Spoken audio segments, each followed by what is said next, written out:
నమస్తే, welcome to our channel. ఏదైతే ఈరోజు ఏపీ క్యాబినెట్లో జరిగిన కీలక సమావేశాల్లో ముఖ్యమైన అంశాల గురించి మనతో చర్చించడానికి సీనియర్ జర్నలిస్ట్ దుర్గా కుమార్ మనతో ఉన్నారు. మాట్లాడే ప్రయత్నం చేద్దాం. నమస్తే అండి. నమస్కారం త్రినాథ్ గారు, మన వీక్షకులకు కూడా. సో చెప్పండి, ఏపీ క్యాబినెట్ కొన్ని కీలక అంశాల మీద చర్చించడం జరిగింది. వాటిలో మీరు ముఖ్యంగా మనం ఏమి చర్చించుకోవచ్చు అని మీరు చెప్తారు? ఏపీ క్యాబినెట్ ఇవాళ చాలా కీలకమైన సమావేశం జరుగుతుంది త్రినాథ్. అంటే ఏపీ రాష్ట్ర చరిత్రలోనే మిగిలిపోయే కొన్ని భారీ నిర్ణయాలు తీసుకోవటం అనేది ఈ క్యాబినెట్లో 24 అంశాలు ప్రధానంగా తీసుకున్నారు. అందులో కొన్ని చిన్నవి ఉన్నాయి, కొన్ని పెద్దవి ఉన్నాయి. కానీ అతి భారీ అంటే అమరావతికి ఇవాళ ఎంత భూసేకరణ చేశారో మళ్ళీ అంత భూసేకరణ చేయటానికి కూడా ఒక నిర్ణయం తీసుకోబోతా ఉన్నారు. ఇది చాలా చరిత్రలో మిగిలిపోయే నిర్ణయం అని చెప్పింది. అందుకే నేను ఇది భారీగా జరిగే పెద్ద మార్పు. అంటే ఇప్పుడు 33,000 ఎకరాలే చాలా ఎక్కువ అని చాలామంది అనుకున్నారు.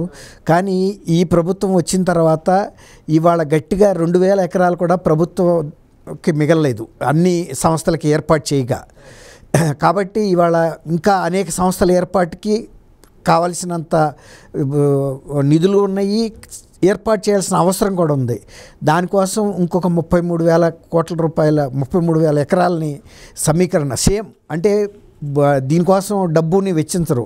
రైతుల భాగస్వామ్యంతోనే వాళ్ళతో స్వచ్ఛందంగా తీసుకుని వాళ్ళకి కొంత భూమి డెవలప్ చేసి అభివృద్ధి చేసిన భూమిలో కమర్షియల్ కొంత రెసిడెన్షియల్గా కొంత ఇచ్చేలాగా చేస్తున్నారు.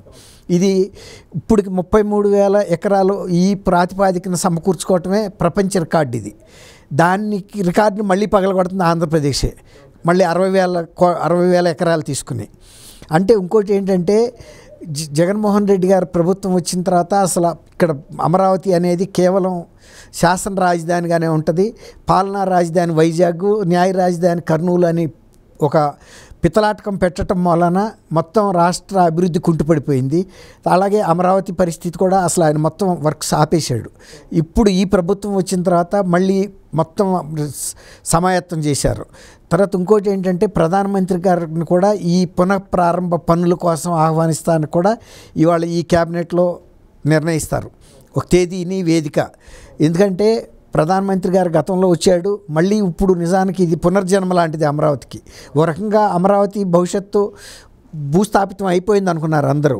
అంటే నిజానికి కూటమి ప్రభుత్వం కనుక ఈ ఎన్నికల్లో గెలవకపోతే శాశ్వతంగా భూస్థాపితం అయిపోయేది. ఎంత అడవిలాగా పెరిగిపోయిన చెట్లు, తర్వాత అక్కడున్న మెటీరియల్స్, అంతకుముందు ప్రభుత్వం కొనుగోలు చేసిన అన్నిటినీ కూడా అక్కడి నుంచి దొంగలను ఎత్తుకెళ్ళిపోమని ప్రోత్సహించారు. వీళ్ళే కొన్ని ఇతర ప్రాంతాలకు తరలిచ్చారు. ఆఖరికి రోడ్లకు తోలిన కంకర్ని, పరిచిన కంకర్ని కూడా ఎత్తుకుపోమని చెప్పారు. ఎందుకంటే సీడ్ రోడ్డు కనుక డెవలప్ అయితే ఇంకా ఏమన్నా అవకాశం ఉంటుందేమో, ఇక్కడ మిగల్చకూడదు ఆనవాళ్ళు. అమరావతికి చంద్రబాబు నాయుడు గారు వేసిన పునాదులు కానీ, భవనాలు కానీ, ఆనవాళ్ళు కానీ మిగల్చకుండా చేసేస్తే చరిత్రలో అసలు అమరావతి అనేది ఇక అంతర్ధానం అయిపోవాలన్నంత ప్రయత్నం జరిగింది. అందువల్ల ఇది పునర్జన్మనే అని చెప్పాలి. ఈ పునర్జన్మ మళ్ళీ రెండోసారి జరుగుతుంది. కాబట్టి మోడీ గారిని కూడా పిలిపించడం ద్వారా జాతి దృష్టిని, ఆంధ్రప్రదేశ్ ప్రజల దృష్టిని, ఆంధ్రప్రదేశ్ ప్రజల నైతిక ధైర్యాన్ని పెంచడానికి యువతలో కూడా ఒక నూతన ఉత్తేజం తెచ్చి మనకంటూ ఒక రాజధాని వస్తుంది, మనకు ఉపాధి కల్పించేటువంటి ఒక ఇంజిన్, గ్రోత్ ఇంజిన్ రాబోతుంది అనేది ప్రజల్లోకి వెళ్ళాలి అంటే గట్టిగా. ఎందుకంటే ప్రజలు కూడా చాలా నిరుత్సాహంలో కూరుకుపోయారు. ఇక మళ్ళీ రాజధానులు 3 కట్టడం, 1 కట్టడం ఏదీ జరగదు అని కాదు. ఒకటే రాజధాని ఉంటుంది, గ్రోత్ ఇంజిన్. ఎప్పుడన్నా రైళ్ళకి ఒక ఇంజిన్ ఉంటుంది ముందుండి, అది లాక్కెళ్ళిపోతే బోగీలన్నీ వెళ్తూ ఉంటాయి. అంతేగాని రైలు ఇంజిన్ ఒకదానికే శక్తి ఉంది, మిగిలిన బోగీలకి ఎనర్జీ లేదంటాం తప్పు. బోగి ఇంజిన్ పెట్టిందే బోగీని లాగటానికి, అంతేగాని ప్రతి బోగీకి ఇంజిన్ పెట్టాల్సిన అవసరం లేదు. ఆయన అనుకున్నాడు 3 ప్రాంతాల్లోనూ పెడితే ఒక మనిషినే 3 చేయాలంటే 3 ముక్కలు చేస్తే ఏమైనా ఉపయోగమా? ఏం జీవితం ఉంటుందా? తల ఒకటి, మొండి ఒకటి, కాళ్ళు అట్లా చేయాలని చూశాడు ఆయన. ఈ 3టిని తీసుకెళ్ళి ఎక్కడన్నా పాతేస్తే సమగ్రమైన మనిషి అవుతాడా? 3 ప్రాంతాల్లో ఎక్కడన్నా ఇలాంటి 3 ప్రాంతాల్లో రాజధాని ఉన్న పరిస్థితి లేదు. కావాలంటే ఎప్పుడన్నా ఒక శాసనసభ సమావేశాలు మహారాష్ట్ర లాంటి రాష్ట్రంలో నాగపూర్లో పెడతారు ఒక సమావేశం, అంతేగాని దాని మూలనంటే ఆ ప్రాంతంలో కూడా దృష్టి పడుతుందని విదర్భ ఏరియాలో. అట్లా ఇక్కడ అట్లాంటి పరిస్థితి లేదు. ఆంధ్రప్రదేశ్కి కేంద్రీకృతంగా ఉన్న ప్రదేశంలోనే అమరావతిని సెలక్షన్ చేశారు ఎంపిక. అంటే అన్ని ప్రాంతాలకి సమాన దూరంలో ఉంది. అట్లా కాకుండా సపోజ్ పరిపాలనా రాజధాని వైజాగ్లో పెడితే ఎట్లా ఉంటుంది రాయలసీమ వాళ్ళకి, సరే అది అట్లా వదిలేయండి. ఇప్పుడు 33,000 ఎకరాలు తీసుకోవటం అనేది ఒక మేజర్గా జరుగుతున్న పని. తర్వాత ఎస్సీ వర్గీకరణకు సంబంధించిన ఆర్డినెన్స్ గురించి కూడా ఇవాళ చర్చిస్తారు. అది ఎస్సీ కులాలకు సంబంధించిన ఒక మేజర్ డెవలప్మెంట్. వాళ్ళకి చాలా అన్ని వర్గాలకి సమన్యాయం జరుగుతుంది. గతంలో ఎస్సీలోనే కొన్ని ఉపవర్గాలు బెనిఫిట్ అయినాయి కానీ అందరికీ సమాన్యాయం జరగల.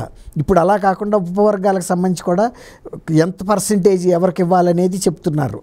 దాని మూలన అందరికీ సమన్యాయం. ఇప్పుడు ముందు వరుసలో కూర్చున్న వాళ్ళకి వడ్డిచ్చేసాం, తర్వాత వాళ్ళకి మిగలలేదనే పరిస్థితి కాదు. ఒక గరిటి పట్టుకుని ఈ గరిటి మేరకే ప్రతి విస్తరలో వేసుకుంటూ వెళ్తాము. ఆ చివరి విస్తరకు కూడా మొదటి విస్తరలో ఎంత వడ్డిచ్చారో అంతా వెళ్తుంది. అలాంటి ఒక మేజర్ నిర్ణయం తీసుకున్నారు. రాజకీయ ప్రయోజనాలు ఆశించకుండా ఎలాంటి ఫలితాలన్నా రాని అందరూ సమానమైన న్యాయం జరిగి ఆనందంగా ఉండాలని. అట్లాగే ఇప్పుడు హైకోర్టు తర్వాత అసెంబ్లీకి సచివాలయానికి ఇప్పుడు సెమీ పర్మనెంట్ బిల్డింగ్స్ కట్టారు. ఇప్పుడు 10 ఏళ్ల పాటు పరిపాలన జరిగింది బ్రహ్మాండంగా. వాటిల్లోనే ఎక్కడా ఏమి ఫిర్యాదు రాలా. అయినా కూడా వీటిని ఇతరాటికి ఉపయోగించుకుని ఇంకా సమగ్రంగా ఇప్పుడు ఇన్ని సంవత్సరాల తర్వాత పార్లమెంట్ భవనం కట్టారు ఫస్ట్ టైం ఢిల్లీలో. అట్లాగే ఇప్పుడు ఈ 10 సంవత్సరాలు ఈ సేవలు అందించినాయి. వీటిని ఇతరాటికి ఉపయోగించుకుంటూ మళ్ళీ పర్మనెంట్గా అంటే శాసనసభ ఒక శాశ్వత భవనాలు, హైకోర్టు కూడా శాశ్వత భవనాలు ఇప్పుడున్నది కూడా బ్రహ్మాండంగా ఉంది, రాజసంగా ఉంది.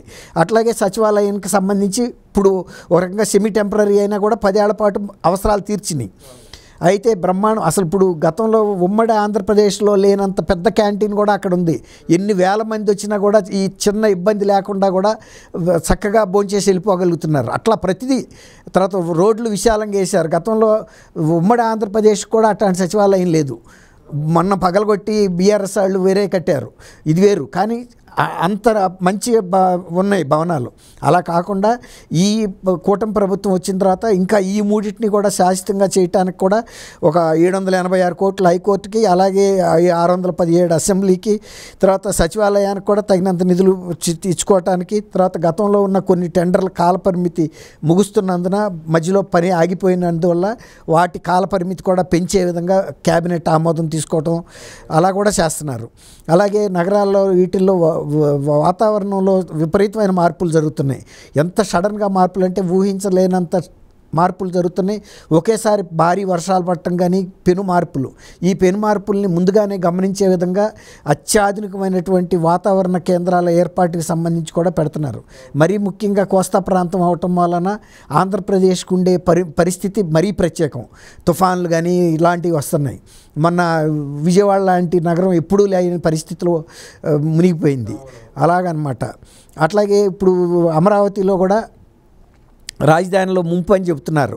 అలా ఎట్టి పరిస్థితుల్లో అంటే ఊహించిన స్థాయిలో వచ్చే కొన్ని దశాబ్దాల్లో భారీ వర్షాలు పడితే కూడా ఆ నీళ్ళని భూగర్భంలోకి పంపించేసి వెంటనే వాటిని పంపింగ్ ద్వారా కృష్ణానదికి పంపించే విధంగా, అంటే ఈ భవిష్యత్తులో అంటే కొన్ని దశాబ్దాల తర్వాత కూడా ఆధునిక నగరంగా ఉండాలి తప్ప ఎలాంటి ముంపు ప్రమాదం జరగకూడదు. అంటే ఊహించిన స్థాయిలో వర్షాలు వస్తాయని ఊహించి, అంటే ఇప్పుడు దాకా రికార్డుల్లో లేవేది కానీ అట్లాని ఊరుకోవడానికి వీల్లేదు. ఇది ఎందుకంటే కొన్ని శతాబ్దాలు తరాలు కొనసాగాల్సిన రాజధాని ఎప్పటికీ ఆధునికంగా ఉండాలన్న దృక్పథంతో గతంలో ఇంటర్నేషనల్ సిటీస్ ఎలాంటి పరిస్థితుల్లో ఇవాళ అవసరాలకి మీట్ అవుతున్నాయో, ఇవాళ అవసరాలు తీర్చగలుగుతున్నాయో అట్లాంటి ఆధునిక టెక్నాలజీని ఉపయోగించి, తర్వాత కేబుల్స్ సంబంధించి కానీ, అండర్ గ్రౌండ్ డ్రైనేజీకి కానీ, ఎలక్ట్రిసిటీకి సంబంధించి కానీ, ఇంకా ప్రపంచంలో ఎంత అత్యాధునికమైనటువంటి ఫెసిలిటీస్ ఉన్నాయో వాటన్నిటినీ ఈ అమరావతిలో జోడించాలి. ఇంకా విస్తరిస్తున్న అమరావతి దృష్ట్యా ఆ అవసరాలను కూడా దృష్టిలో పెట్టుకుని ఇవాళ ఈ కేబినెట్ చర్చిస్తుందంటే ఇది చరిత్రలో మిగిలిపోయే ఒక కీలకమైన కేబినెట్ సమావేశం అని అయితే మనం చెప్పొచ్చు. అట్లాగే 30,667 కోట్లతో ఇంకా కొన్ని కొత్త సంస్థల ఏర్పాటుకి సంబంధించి కూడా నిర్ణయాలు తీసుకోబోతున్నారు. అంచనాలు తయారైపోయినాయి. వాటికి సంబంధించిన నిధులకు సంబంధించి కూడా స్పష్టమైన అవగాహనకు వచ్చారు. ఎక్కడి నుంచి ఎంత తీసుకోవాలి, ఏ సంస్థలు ఏర్పాటు అవుతాయి. దాని మూలన దాదాపు 32,000 పైన ఉద్యోగాలు కూడా అవకాశాలు కలుగుతున్నాయి, యువతకు ఉపాధి కలుగుతుంది. ఇలా చాలా అంశాల మీద ఇవాళ క్యాబినెట్ ఇవాళ ఇంకా కొంతసేపు జరుగుతుంది. ఇవాళ సాయంత్రానికి ఐ థింక్ 6 o'clock 6:30 అయిపోతుంది.